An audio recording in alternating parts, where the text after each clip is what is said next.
ഒരു നിമിഷം ചിന്തിച്ചു നോക്കൂ. ഇന്ന് നമ്മൾ ശ്വസിക്കുന്ന വായു, നമ്മൾ കാണുന്ന ആകാശം, നമ്മൾ സ്പർശിക്കുന്ന സമുദ്രങ്ങൾ, ഇവയൊന്നും ഒരിക്കൽ ഉണ്ടായിരുന്നില്ല. ഭൂമി ജനിച്ചപ്പോൾ അത് നീലഗ്രഹമല്ലായിരുന്നു. അത് ഒരു നരകഭൂമി ആയിരുന്നു. തീയും പുകയും ചുട്ടുപുകഞ്ഞ പാറകളും ആകാശത്തിൽ നിന്ന് പതിക്കുന്ന വമ്പൻ ഉൽക്കകളും. ഇന്നത്തെ ഭൂമിയുമായി അതിന് ഒരു സാമ്യവും ഇല്ല. അപ്പോൾ ചോദ്യം ഇതാണ്: ഈ നരകഭൂമി എങ്ങനെ ജീവന്റെ തട്ടിലായി മാറി? ഇതാണ് ഓഷ്യൻസിന്റെയും അറ്റ്മോസ്ഫിയറിന്റെയും ജനനം.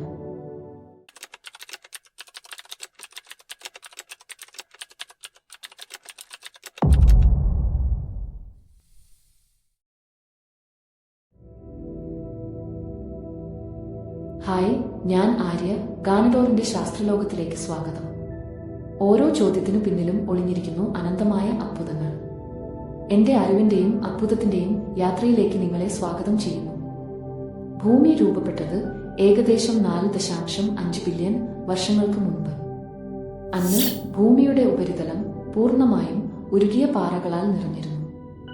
എവിടെയും അഗ്നിപർവ്വതങ്ങൾ, ചൂട് ആയിരക്കണക്കിന് ഡിഗ്രികൾ, ഒരു തുള്ളി വെള്ളം പോലും നിലനിൽക്കാൻ കഴിയാത്ത അവസ്ഥ. ഭൂമിക്ക് ചുറ്റും വായു ഉണ്ടായിരുന്നു, പക്ഷേ അത് നമ്മൾ അറിയുന്ന അറ്റ്മോസ്ഫിയർ അല്ല.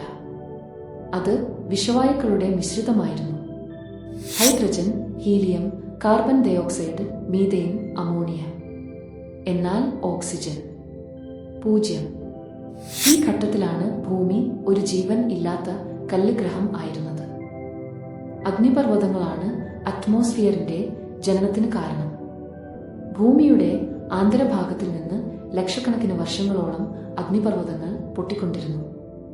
ഓരോ പൊട്ടിത്തെറിയിലും വാട്ടർ വേപ്പർ അഥവാ ജലവാഷ്പം, കാർബൺ ഡയോക്സൈഡ്, നൈട്രജൻ, സൾഫർ ഗ്യാസുകൾ ആകാശത്തിലേക്ക് പുറന്തള്ളപ്പെട്ടു.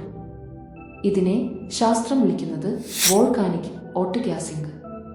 ഇതുവഴിയാണ് ഭൂമിക്ക് സ്വന്തം അറ്റ്മോസ്ഫിയർ ലഭിച്ചത്. പക്ഷേ ഈ അറ്റ്മോസ്ഫിയർ ഇന്നത്തെ പോലെ ശാന്തമായിരുന്നില്ല. കനത്ത മേഘങ്ങൾ, വിഷവായുക്കൾ, ശക്തമായ മിന്നലുകൾ. ആകാശം എല്ലായ്പ്പോഴും കറുത്തിരുന്നു. സൂര്യനെ പോലും കാണാൻ കഴിയാത്ത കാലം. ഇനി ഏറ്റവും വലിയ ചോദ്യം: വെള്ളം എവിടെ നിന്നാണ് വന്നത്? ഇതിന് 2 ഉത്തരങ്ങളുണ്ട്. ഒന്ന്, ഭൂമിയുടെ ഉള്ളിൽ നിന്ന് അഗ്നിപർവ്വതങ്ങൾ പുറത്തുവിട്ട വാട്ടർ വേപ്പർ ആകാശത്ത് കുളിർന്നപ്പോൾ അത് ദ്രാവകമായി മാറി. മഴ തുടങ്ങി. ഒരു ദിവസം, ഒരു മാസം, ഒരു വർഷം അല്ല, മില്യൺ വർഷങ്ങളോളം മഴ. മഴ നിർത്താതെ പെയ്തു. ചൂട് കുറയാൻ തുടങ്ങി. ഭൂമിയുടെ ഉപരിതലം തണുത്തു. കുഴികളിൽ വെള്ളം കെട്ടി.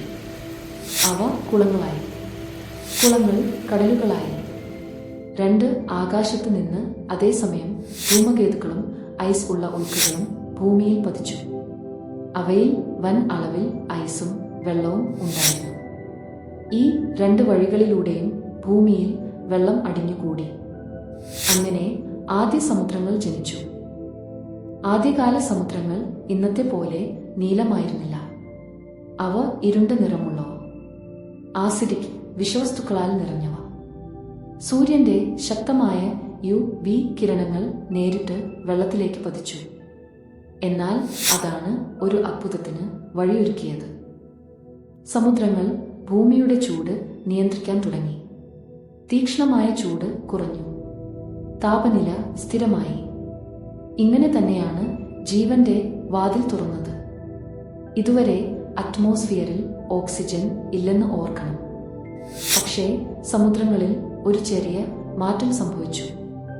ആദ്യ മൈക്രോ ഓർഗാനിസങ്ങൾ വെള്ളത്തിൽ രൂപപ്പെട്ടു. അവ സൂര്യപ്രകാശം ഉപയോഗിച്ച് ഫോട്ടോസിന്തസിസ് ചെയ്തു. ഫലമായി ഓക്സിജൻ പുറത്തുവന്നു. ആദ്യത്തിൽ അത് സമുദ്രത്തിൽ ലയിച്ചു, പാറകളുമായി പ്രതികരിച്ചു. പക്ഷേ പതുക്കെ അറ്റ്മോസ്ഫിയറിൽ ഓക്സിജൻ അടിഞ്ഞുകൂടി. ഇത് തന്നെയാണ് ഗ്രേറ്റ് ഓക്സിജനേഷൻ ഇവന്റ്. ആകാശം നീലയായി. ഭൂമി ശ്വസിക്കാൻ തുടങ്ങി. ഒരു കാലത്ത് ജീവൻ അസാധ്യമായിരുന്ന ഭൂമി ഇപ്പോൾ സമുദ്രങ്ങളുണ്ട്, ശ്വസിക്കാൻ വായുവുണ്ട്, സ്ഥിരതയുള്ള കാലാവസ്ഥയുണ്ട്. ഇത് എല്ലാം ഒരു ദിവസം കൊണ്ട് സംഭവിച്ചതല്ല. ബില്യൺ വർഷങ്ങളുടെ ക്ഷമയായിരുന്നു ഇത്. ഓഷ്യൻസും അറ്റ്മോസ്ഫിയറും ജീവന്റെ ആദ്യ താലോലമായിരുന്നു. അടുത്ത അധ്യായത്തിൽ ഈ സമുദ്രങ്ങളിൽ നിന്ന് ജീവൻ എങ്ങനെ ജനിച്ചു, അതാണ് ദി ബെർത്ത് ഓഫ് ലൈഫ്. ഇതുപോലുള്ള അത്ഭുതങ്ങളാൽ നിറഞ്ഞ ശാസ്ത്രത്തിന്റെ രഹസ്യങ്ങൾ തുറന്നറിയാൻ ഞങ്ങളോടൊപ്പം ഈ യാത്ര തുടരൂ. നമ്മുടെ ചാനലിന് സബ്സ്ക്രൈബ് ചെയ്യൂ.